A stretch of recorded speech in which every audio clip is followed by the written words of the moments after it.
बहुत ध्यान से सुनिए सब लोग।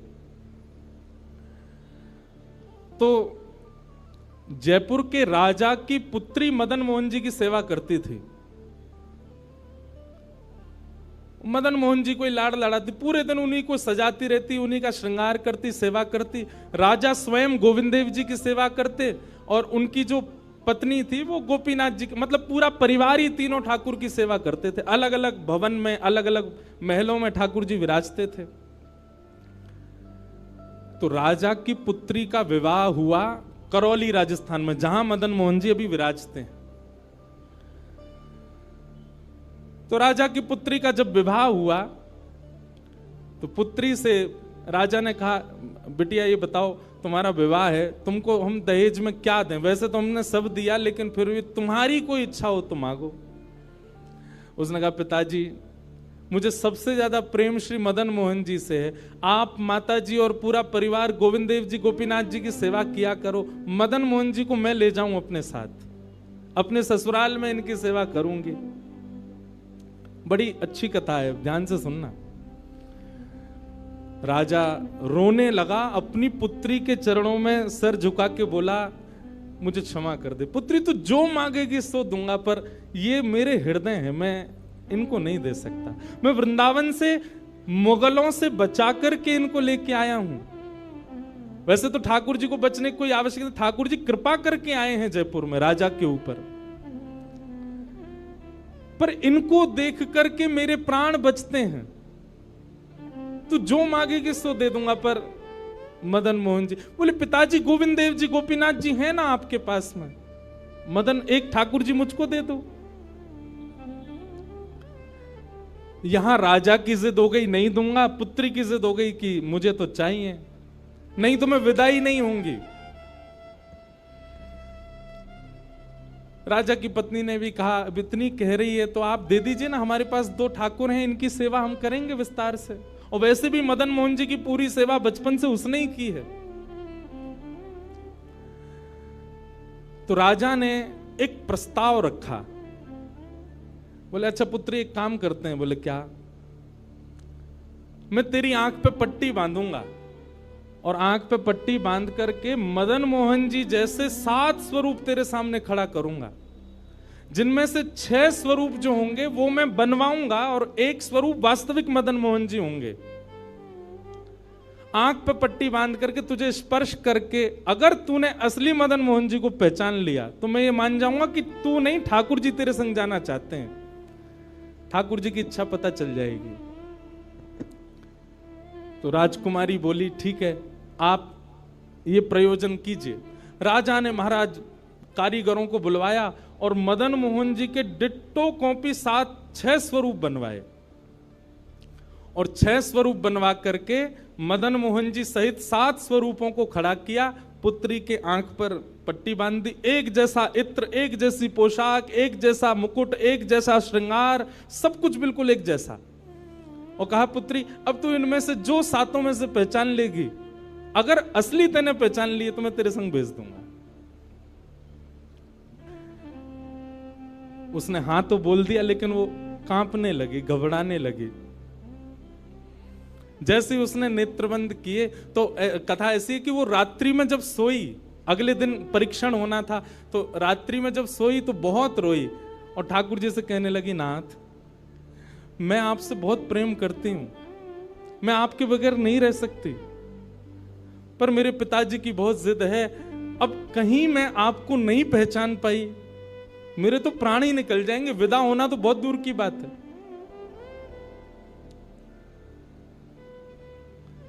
रुदन करते करते करते करते, बंधुओं एक मेरी बात बहुत ध्यान से सुनिएगा, कभी ठाकुर जी के विरह में यदि आपके अश्रु नहीं आए हैं ना, तो अभी आप भक्ति के भाव से बहुत दूर हो।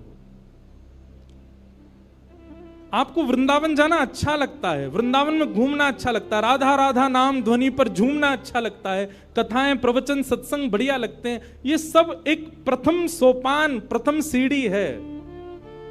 पर प्रमुख सीढ़ी तो भजन मार्ग या भक्ति पथ की विरह है। अगर वो आपके चित्त में कभी ठाकुर जी के लिए नहीं आया है तो अभी आप बहुत पीछे छूटे हुए हो।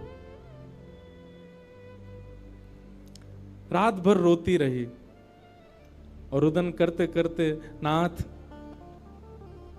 मैं कैसे पहचानूंगी कि आप सत्य कौन से हो। मदन मोहन जी उसके स्वप्न में आ गए और स्वप्न में आकर के बोले, तू चिंता मत करे, तेरो ही मन ना है मोह ले जावे को, मेरो भी मन है रो तेरे संग जावे को। अरे जे सब मेरी सेवा तो करें, पर तेरी जैसी सेवा तो कोई करेगा ना, मेरो भी बड़ो मन है तेरे संग चलवे को। तो उसने कहा, तो नाथ कुछ कृपा तो करो। बोले हाँ मैं एक काम करूंगा। बोले कहा, तू सबरे स्वरूपन को जब स्पर्श करेगी ना, तो असली मदन मोहन जो मैं हूं, तू मेरे हाथन को स्पर्श करियो। तो हाथ कैसे? ऐसे। ठाकुर जी त्रिभंग लली ठाकुर जी हैं, तो ठाकुर जी बोले तू मेरे हाथन को स्पर्श करियो, तो जितने मेरे अन्य स्वरूप हैं 6 वो तो ऐसे ही रहेंगे, लेकिन जैसे ही तू वास्तविक मेरे सामने आवेगी, सो मैं अपनी इकन्नी उंगली उठा दूंगा, अपनी कोने वाली उंगली उठा दूंगा।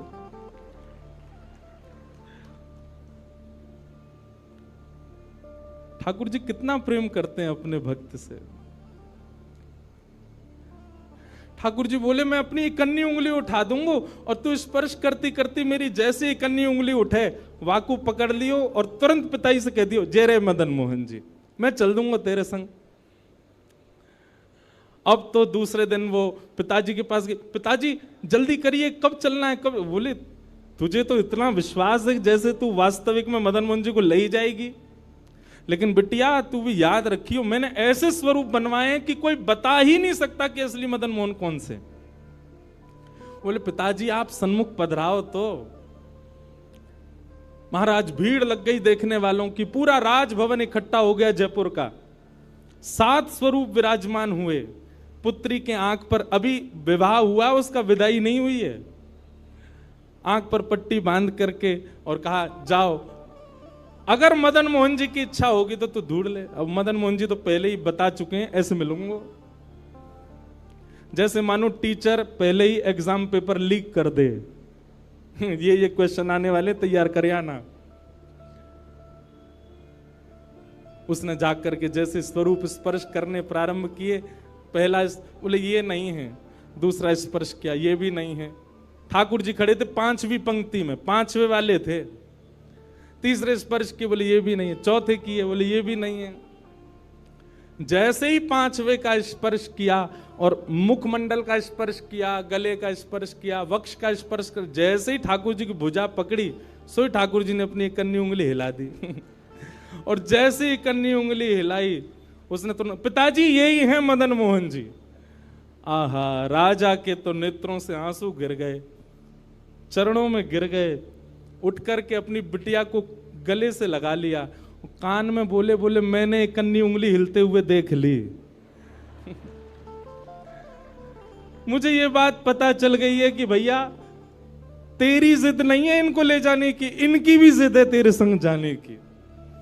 और महाराज गाजे बाजे रथ में आरूढ़ करके श्री मदन मोहन लाल जी करौली राजस्थान को प्रस्थान किए। बोलो मदन मोहन लाल की।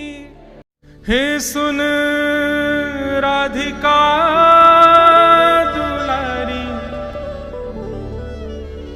तेरे द्वार का भिखारी हूँ मैं,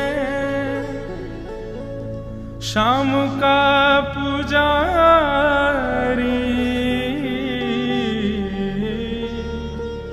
पीड़ा है हमारी हमें श्याम ना मिला, हमें श्याम ना मिला, हमें श्याम ना मिला। बंधुओं, मुझे पता है ये पद बहुत प्रिय है सब लोगों को, पर इस पद को सुनिए नहीं, नेत्र बंद करो, श्री जी को याद करो, श्री जी से प्रार्थना करो, जो शब्द हैं वो कहो श्री जी से, तब इस पद को गाने की सार्थकता है। सब हमारी लाडली जी को याद करो और प्रार्थना करो। इतने दिन है गए कथा सुनते भये, कहते भये, सेवा करते भये, देख लो ना श्री जी, लाल जी कृपा नहीं कर रहे हैं। आप कुछ अनुग्रह करो। इस भाव से गाओ। हे सुन राधिका दुलारी, सुन राधिका दुलारी, तेरे द्वार का भिखारी, तेरे तेरे श्याम का पुजारी, एक पीड़ा है हमारी, हमें श्याम ना मिला, हमें श्याम ना मिला, हमें श्याम ना मिला, हमें श्याम ना मिला। बोल वृषभानु दुलारी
कुंजन में होगा, सोचते थे गाना कुंजन में होगा, हम सोचते थे कान्हा कहीं कुंजन में होगा, हम सोचते थे कान्हा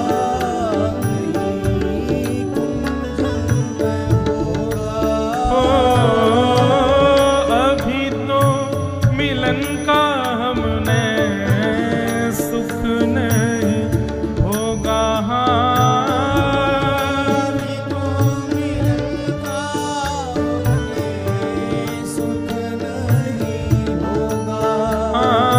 अभी तो मिलन का हमने सुख नहीं होगा,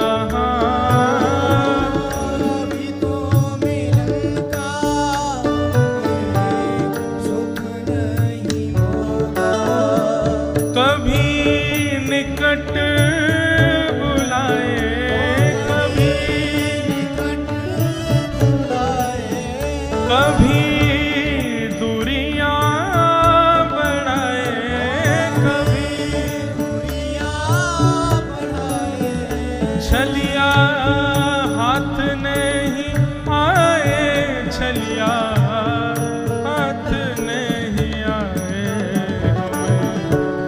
श्याम ना मिला, हमें श्याम ना मिला, हमें श्याम ना मिला, हमें श्याम ना। सब लोग गाओ।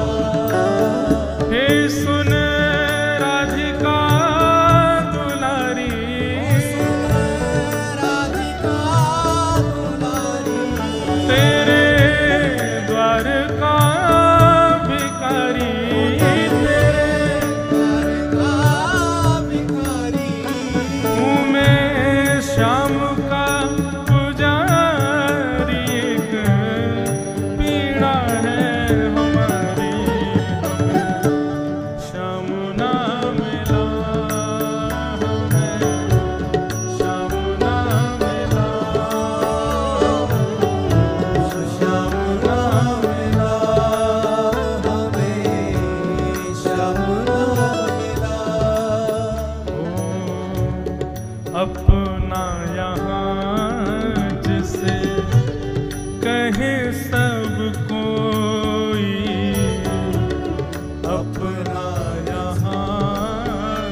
रात भर रोई, उसके लिए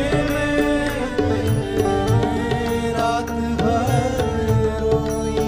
नाता दुनिया से तोड़ा, नाता दुनिया से तोड़ा, नाता सावरे से जोड़ा, नाता सावरे से जोड़ा। उसने ऐसा मुख मोड़ा, हमें कहीं का न छोड़ा, श्याम ना मिला हमें, श्याम ना मिला हमें, श्याम ना मिला हमें, श्याम ना मिला। हे सुन राधिका दुलारी, सुन राधिका दुलारी, तेरे द्वार का भिखारी, तेरे द्वार का भिखारी। हूँ मैं श्याम का पुजारी, एक पीड़ा है हमारी, श्याम ना मिला हमें, श्याम ना मिला हमें, श्याम ना मिला हमें, श्याम ना। बोलो वृषभानु दुलारी, करताल बजा के गाओ।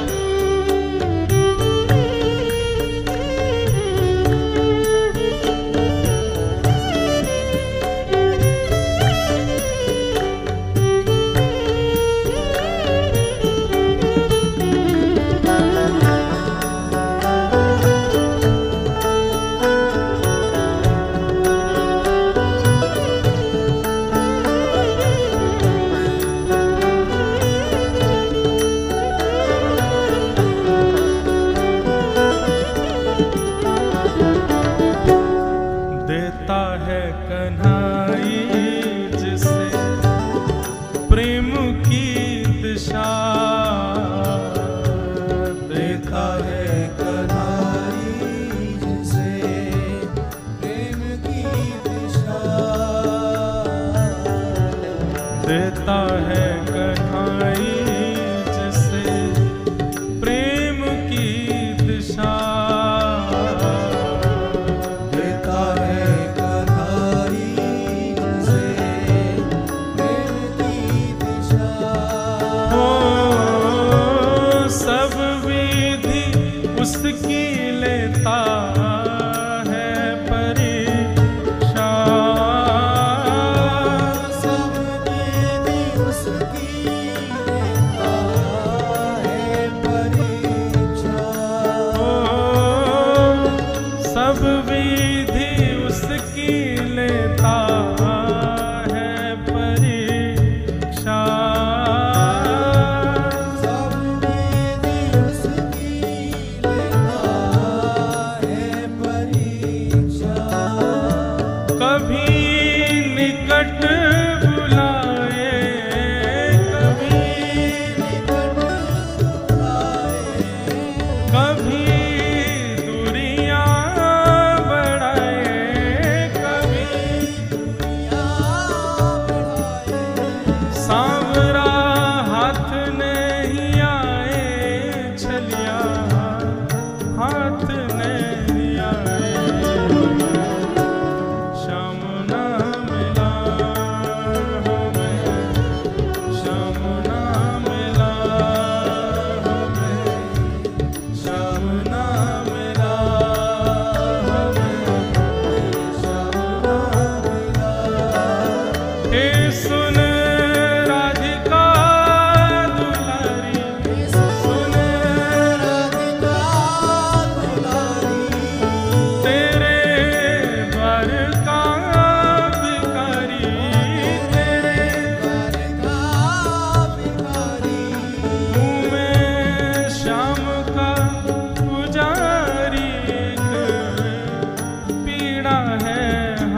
मिला, हमें श्याम ना मिला, हमें श्याम ना मिला, हमें श्याम ना मिला, हमें श्याम ना मिला, हमें श्याम ना मिला। बिहरत निस दिन कुंज गलन में, ब्रज जन मन सुख धाम, मदन मोहन को रूप निरख के, मदन मोहन को रूप निरख, सनातन बल बल जाए, वृंदावन प्यारो वृंदावन, श्री वृंदावन मेरो। ये भैया ऐसे ही भजन नहीं बना है, ये ऐसे ही आपके झूमने के लिए कीर्तन नहीं, ये पूरा वृंदावन समाविष्ट करवा दिया हमारे गिरधर लाल जी ने एक ही पद में। पूरा वृंदावन विराज रहा है। ठाकुर जी जड़ नहीं है। दूसरा स्वरूप क्या है ठाकुर जी का? चैतन्य। कौन है ठाकुर जी? चैतन्य। कई लोग पूछते हैं महाराज जी सेवा का कोई प्रकल्प बताओ, सेवा का कोई भाव बताओ, सेवा कैसे करनी चाहिए, सेवा में क्या होना चाहिए क्या नहीं होना चाहिए। हमारी एक बात सब लोग सुन लीजिए, यहां लगभग सब सेवा वाले ही बैठे हैं। आप ठाकुर जी के प्रति चैतन्य भाव अपने हृदय में प्रगाढ़ कर लो। चैतन्य भाव प्रगाढ़ मतलब ये कोई पाषाण नहीं है, ये कोई प्रतिमा नहीं है, ये कोई धातु नहीं है, साक्षात वृंदावन चंद मेरे घर पे विराज रहे हैं। ये विश्वास आप अपने चित्त में प्रगाढ़ कर लीजिए। बस आपके जिस दिन ये विश्वास प्रगाढ़ हो गया, अपने आप आपको सेवा सीखनी, किसी से पूछनी नहीं, अपने आप करने लग जाओगे। अरे मां को नहीं बताना पड़ता पुत्र की सेवा कैसे होती है, पत्नी को नहीं सिखाना पड़ता पति को कैसे पूछना है। सारे संबंध हम अपने आप सीख लेते हैं। तो ठाकुर जी से जो हमारा प्रेम भाव है उसके लिए हमको पूछना क्यों पड़ता है कि कैसे करें, भोग कैसे लगाएं, सुलाएं कैसे, ये कैसे करें। शास्त्रीय बात पीछे है, पहले आप प्रेम भाव में तो आओ। ठाकुर जी अपने आप सिखा देंगे अपनी सेवा कैसे करनी।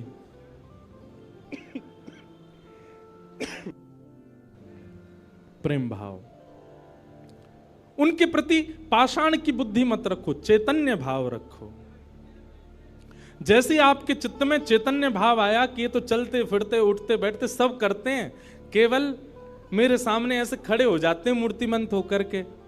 मानो ये ठाकुर जी मुझसे कह रहे हैं कि तू अपनो इतना प्रेम मुंह को प्रदान कर कि मैं चलन लगूं, मैं फिरन लगूं। सब लोग एक बात याद रखिएगा,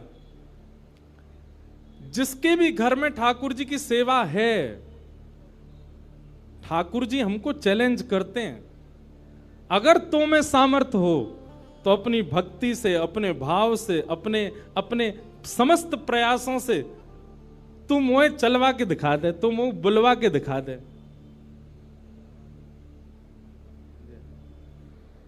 बोलो गंगा मैया की जय। वापस प्रस्थान कर जाओ। महाराज जी हरिद्वार को प्रस्थान कर रहे हैं, महाराज जी के श्री चरणों में बार। हाँ आऊंगा महाराज जी, मैं दिसंबर में आऊंगा जल्दी। बोलो गंगा मैया की जय। मैं क्या कह रहा था? ठाकुर जी हम आप सबको एक चैलेंज देके रखें कि तो में यदि सामर्थ्य हो मुझे बुलवा के दिखाए दे, मुझे चलवा के दिखाए दे, मुझसे कोई लीला करवा के दिखा दे। मैं तो ऐसे ही बैठा रहूंगा लड्डू गोपाल बने। तेरे प्रेम में सामर्थ्य हो तो तू करवाए ले।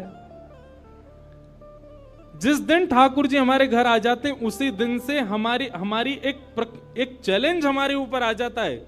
हम में सामर्थ्य हो, ठाकुर जी बोल के दिखा दें, ठाकुर जी कुछ करके दिखाएं। लेकिन हमको भी संतुष्टि है, ऐसे हैं तो ऐसे ही बैठे रहें। हमको लगता है ऐसे ही रहें, इससे ज्यादा कुछ करें नहीं। इसलिए ठाकुर जी को भी लगता है जब इसके चित्त में ही भाव नहीं है तो मैं और लीला क्यों ही करूं। चैतन्य भाव चित्त में लाओ। जैसे एक बालक जन्म लेता है तो माँ और पिता प्रतीक्षा करते हैं, अब ये कब बोलेगा, माँ कब बोलेगा, पापा कब बोलेगा, ये चलना कब सीखेगा, ये स्कूल कैसे जाएगा, ये बड़ा होकर के जॉब करेगा, बिजनेस आदि आदि सब भाव। ऐसे एक सेवक साधक के चित्त में भी अपने ठाकुर जी के प्रति भावना होनी चाहिए, ये बोलेंगे कब।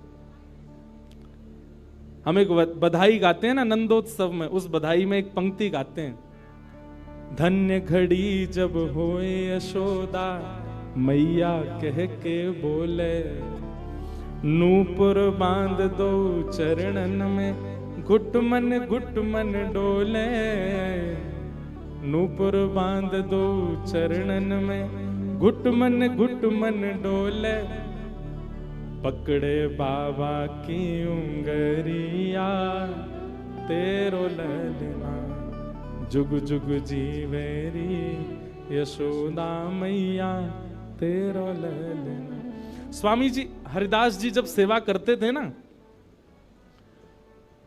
तो ठाकुर जी बिहारी जी ऐसे ही नहीं रहते थे जैसे हमको दिख रहे हैं। स्वामी जी जैसे ही कपाट करते थे सोई बिहारी जी बैठ जाते थे, बंसी वंसी सब नीचे करके हाथ सीधे कर लेते। मैं तो हार गयो पूरे दिन खड़े खड़े, स्वामी जी तुम बार बार पर्दा करते रहे करो। इसीलिए बिहारी जी में बार बार पर्दा आता, क्यों? ठाकुर जी उतनी देर बैठ लेते हैं, क्यों? खड़े खड़े थक गए। बहुत भाव है पर्दा के, पर एक भाव यह भी है। तो स्वामी जी को अनुभव होता है तो इसका मतलब क्या है? ठाकुर जी लीला करते हैं पर अब क्यों नहीं कर रहे? हमारे भीतर स्वामी जी जैसा भाव नहीं है।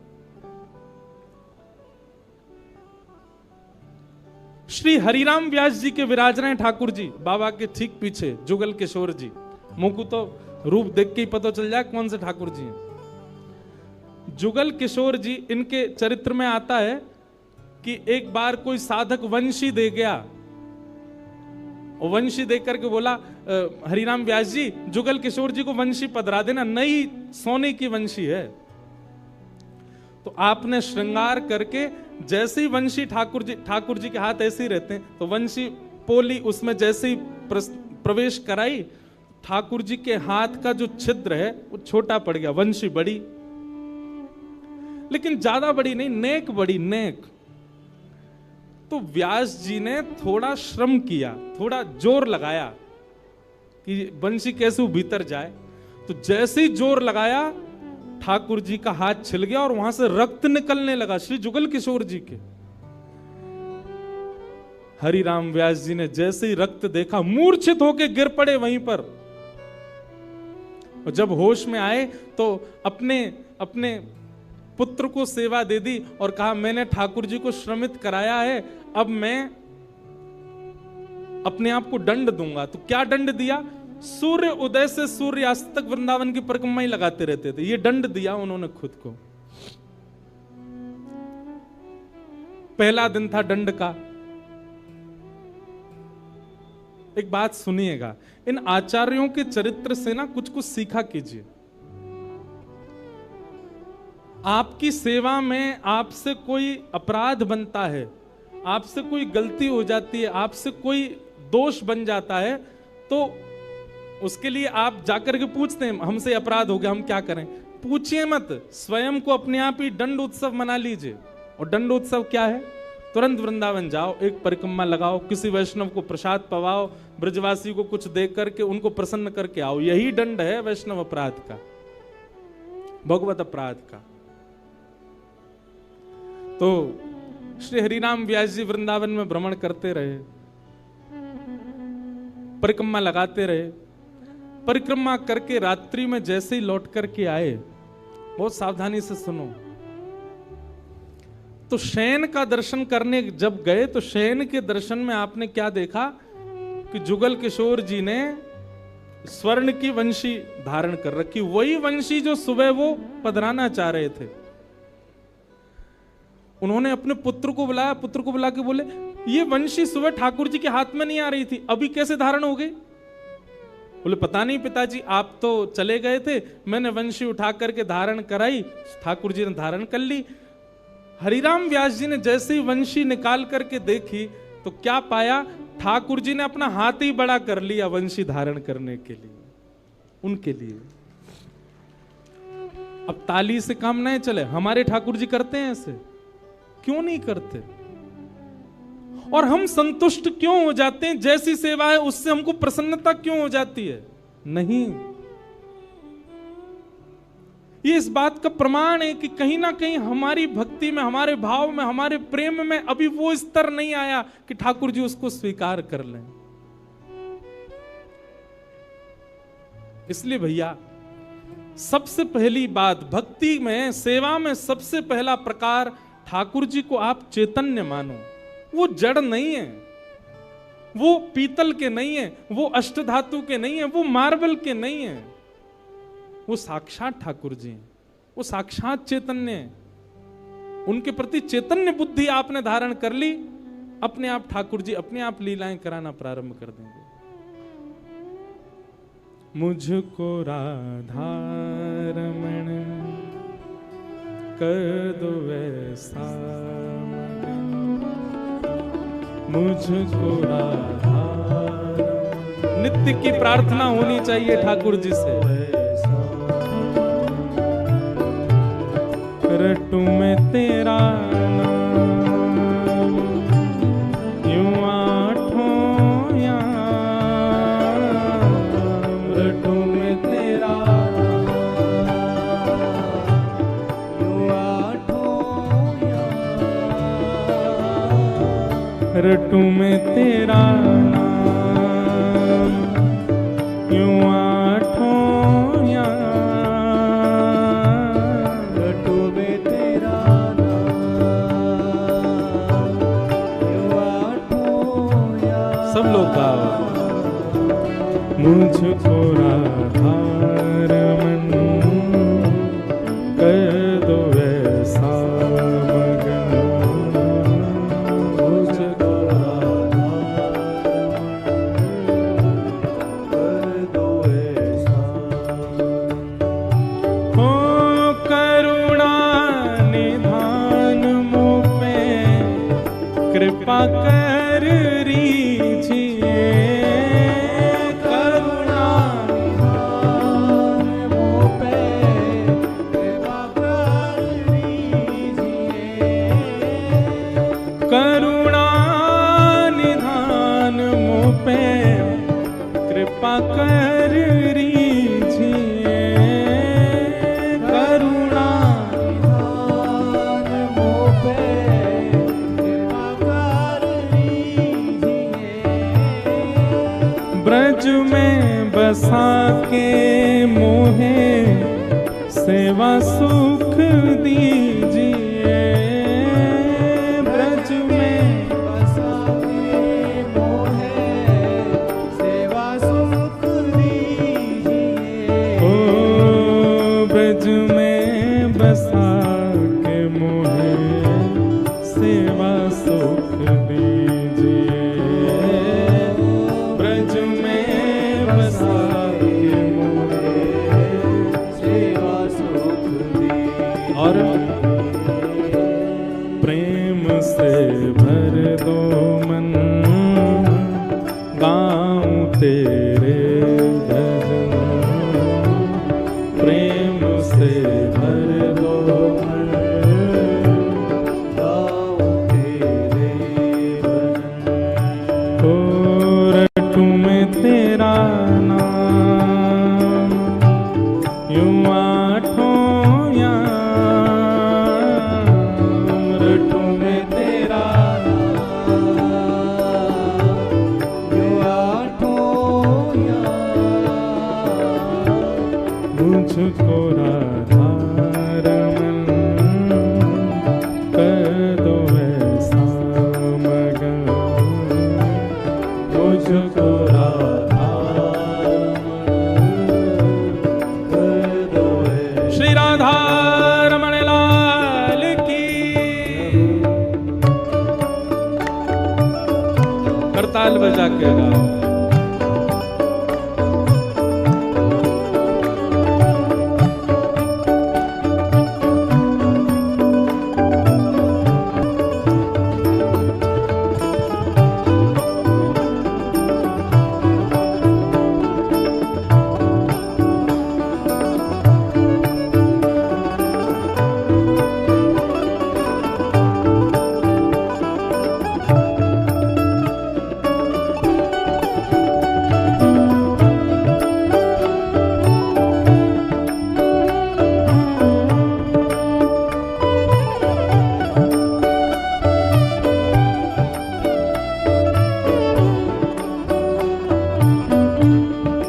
हम जिस भाव पर चर्चा कर रहे हैं कि ठाकुर जी को चैतन्य मानो, वे पाषाण नहीं है। वे पाषाण तो हमारे लिए बन करके खड़े हैं कि तू अपने प्रेम से मुझे चैतन्य बना। वो चैतन्य ही हैं। और उसी भाव की पूर्ति इस पद के दूसरे भाव में, दूसरे अंतरे में होती है। भाव से गाओ सब लोग। भाव भरे भूषणों से आपको सजाऊं मैं,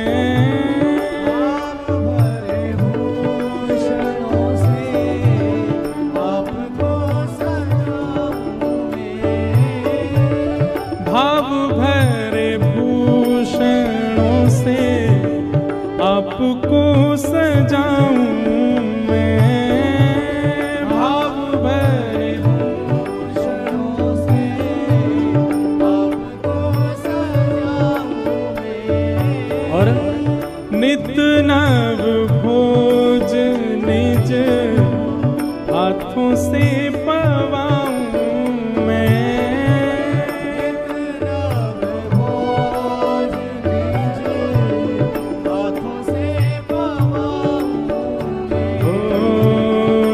मैं, भोज निज हाथों से पवाऊं।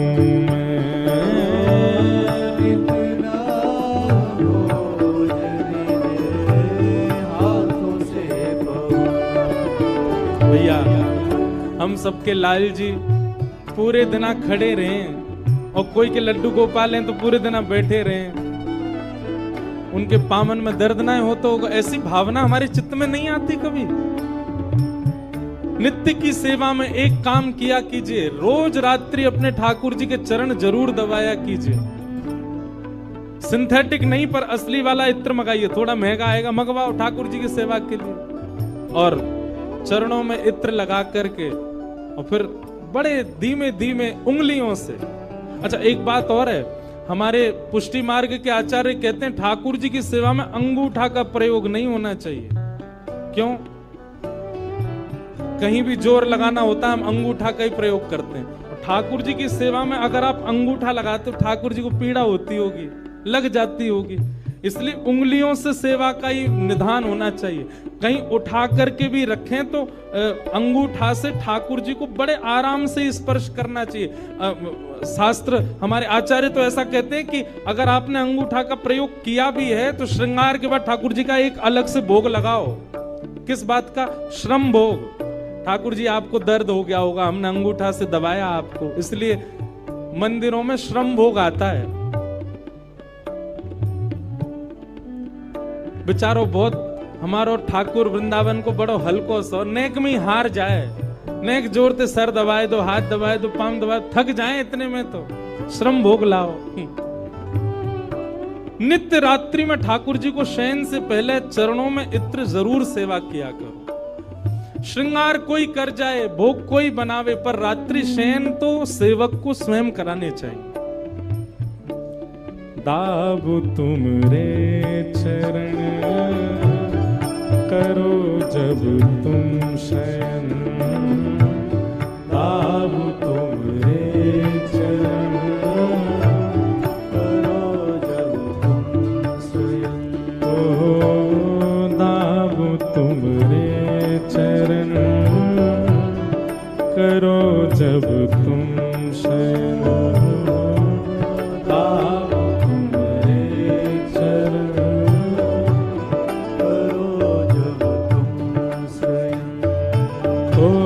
रटू में तेरा नाम यूं आठों याम, रटू में तेरा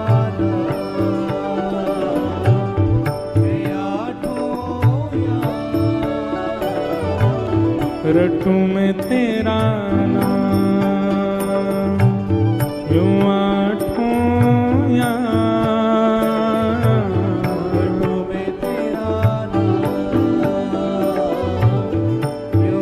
भाव से मुझको राधा